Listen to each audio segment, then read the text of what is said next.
Robin Hood. Chapter 4. Robin Hood and the Butcher. The Sheriff of Nottingham hated Robin and would have been very glad if anyone had killed him. The sheriff was a very unkind man. He treated the poor Saxons very badly. He often took away all their money, and their houses and left them to starve. Sometimes, for a very little fault, he would cut off their ears or fingers.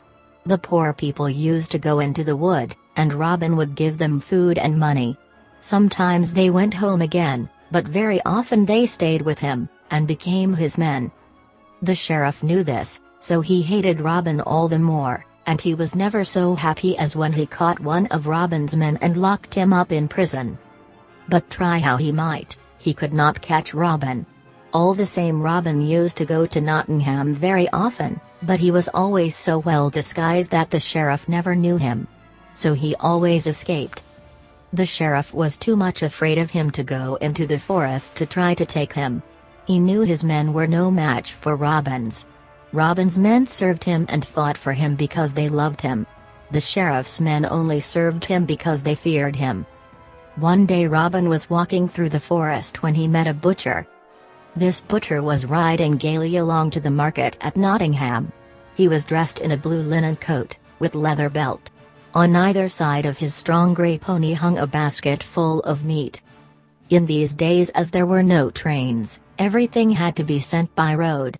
The roads were so bad that even carts could not go along them very much, for the wheels stuck in the mud.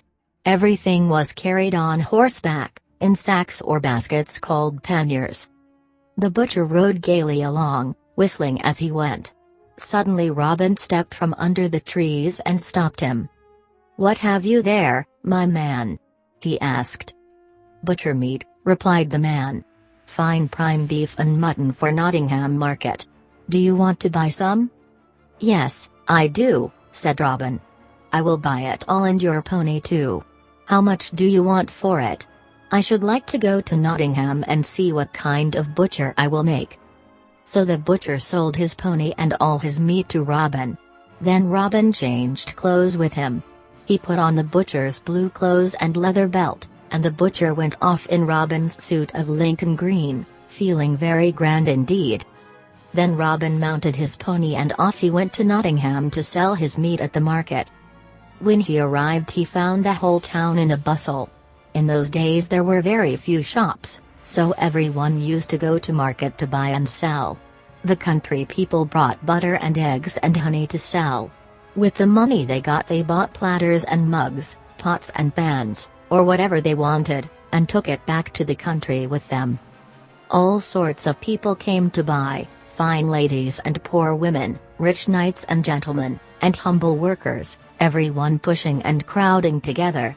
Robin found it quite difficult to drive his pony through the crowd to the corner of the marketplace where the butchers had their stalls. He got there at last, however, laid out his meat, and began to cry with the best of them. "Prime meat, ladies.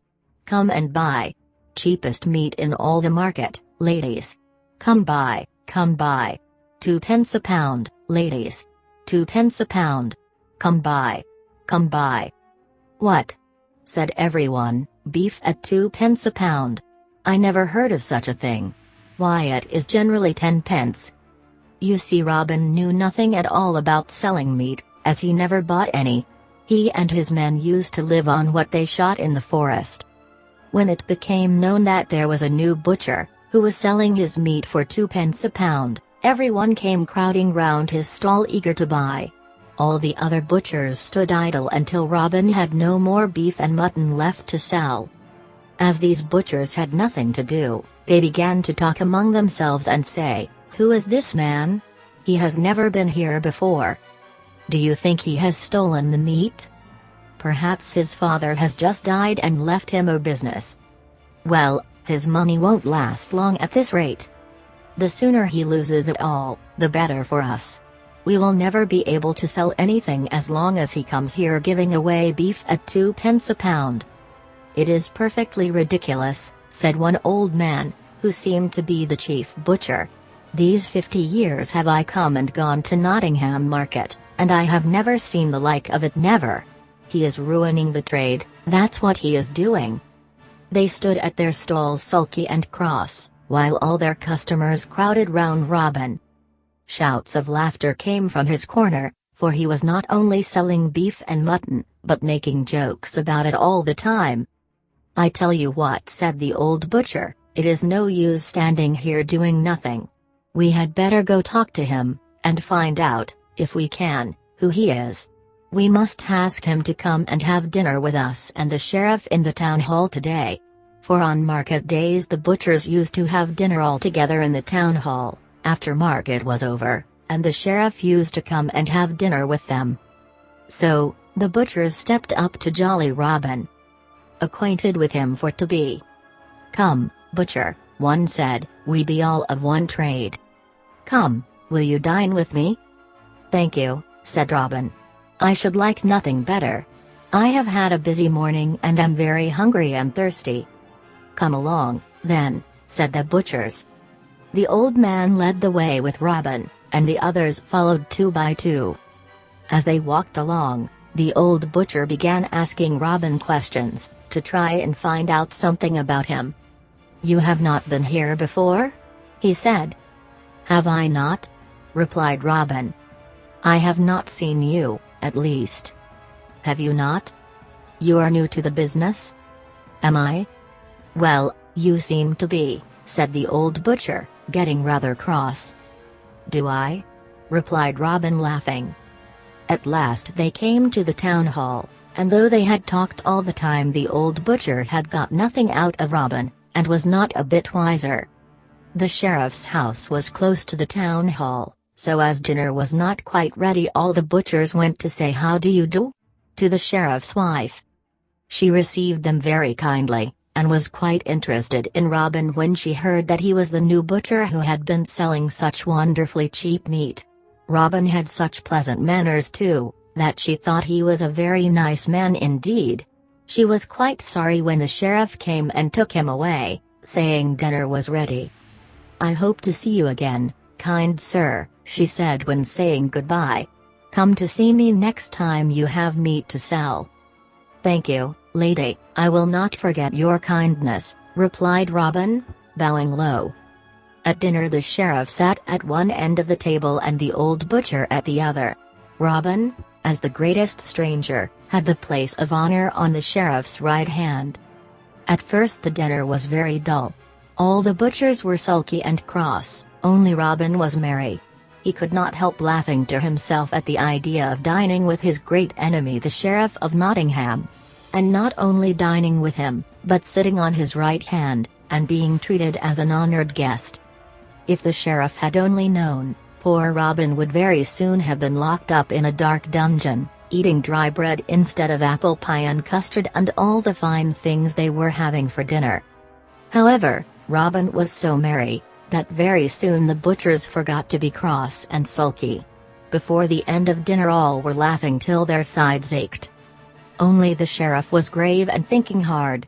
He was a greedy old man, and he was saying to himself, "This silly young fellow evidently does not know the value of things. If he has any cattle I might buy them from him for very little. I could sell them again to the butchers for a good price. In that way I should make a lot of money." After dinner he took Robin by the arm and led him aside. "See here, young man," he said, "I like your looks. But you seem new to this business. Now don't trust these men," pointing to the butchers. "They are all as ready as can be to cheat you. You take my advice. If you have any cattle to sell, come to me. I will give you a good price."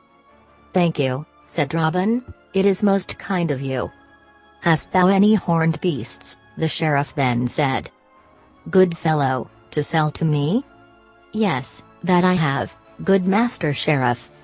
I have hundreds 2 or 3. And 100 acres of good free land.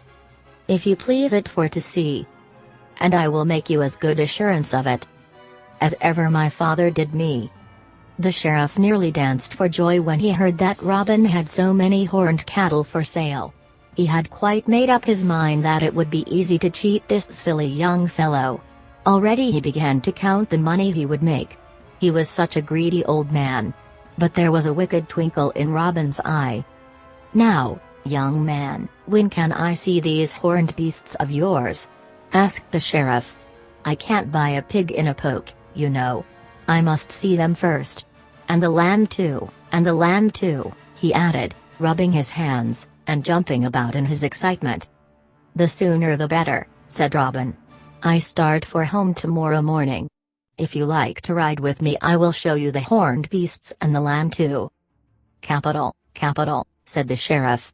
"Tomorrow morning then, after breakfast, I go with you. And see here, young man," he added, catching hold of Robin's coattails, as he was going away, "you won't go and sell to anyone else in the meantime? It is a bargain, isn't it?" "Oh, certainly. I won't even speak of it to anyone," replied Robin, and he went away, laughing heartily to himself. That night the sheriff went into his counting house and counted out £300 in gold. He tied it up in 3 bags, £100 in each bag. "It's a lot of money," he said to himself, "a lot of money.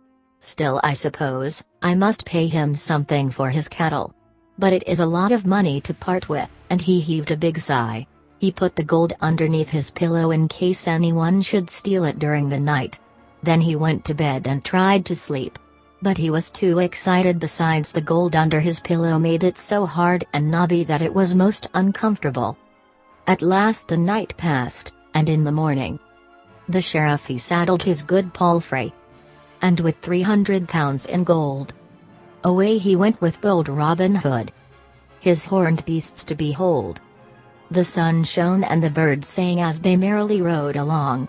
When the sheriff saw that they were taking the road to Sherwood Forest, he began to feel a little nervous. "There is a bold, bad man in these woods," he said. "He is called Robin Hood. He robs people. Do you think we will meet him?" "I am quite sure we won't meet him," replied Robin with a laugh. "Well, I hope not, I am sure," said the sheriff. "I never dare to ride through the forest unless I have my soldiers with me. He is a bold, bad man." Robin only laughed, and they rode on right into the forest. But when a little further they came, bold Robin he chanced to spy 100 head of good fat deer come tripping the sheriff full nigh. "Look there," he cried, "look!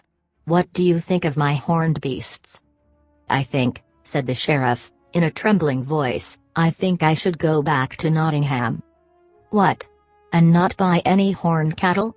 What is the matter with them? Are they not fine and fat? Are they not a beautiful color? Come, come, sheriff, when you have brought the money for them too." At the mention of money the sheriff turned quite pale and clutched hold of his bags. "Young man," he said, "I don't like you at all. I tell you I want to go back to Nottingham. This isn't money I have in my bags, it is only pebble stones." Then Robin put his horn to his mouth and blew out blasts 3.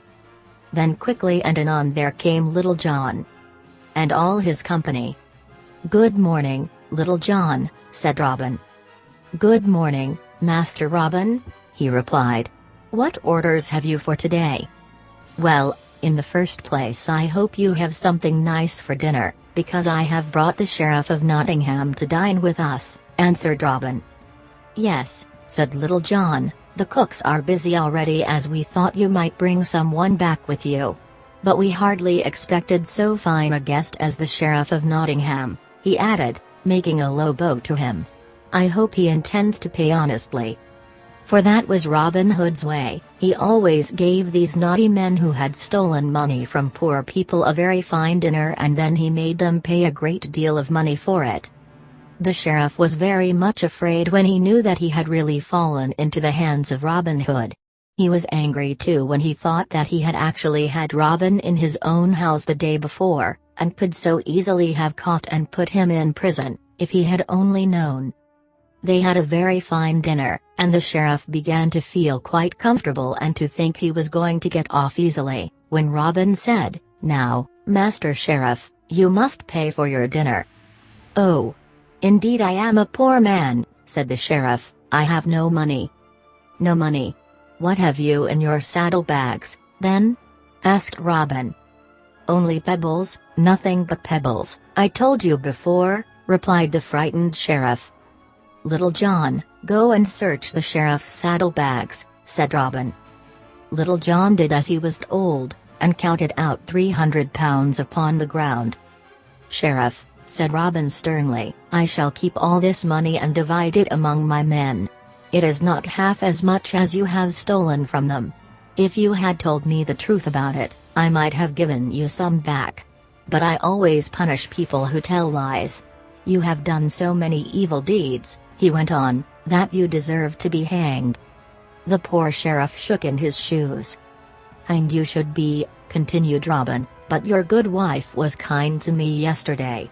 For her sake, I let you go. But if you are not kinder to my people, I will not let you off so easily another time." And Robin called for the sheriff's pony. Then Robin he brought him through the wood, and set him on his dapple grey. "Oh, have me commended to your wife at home." So Robin went laughing away. To be continued.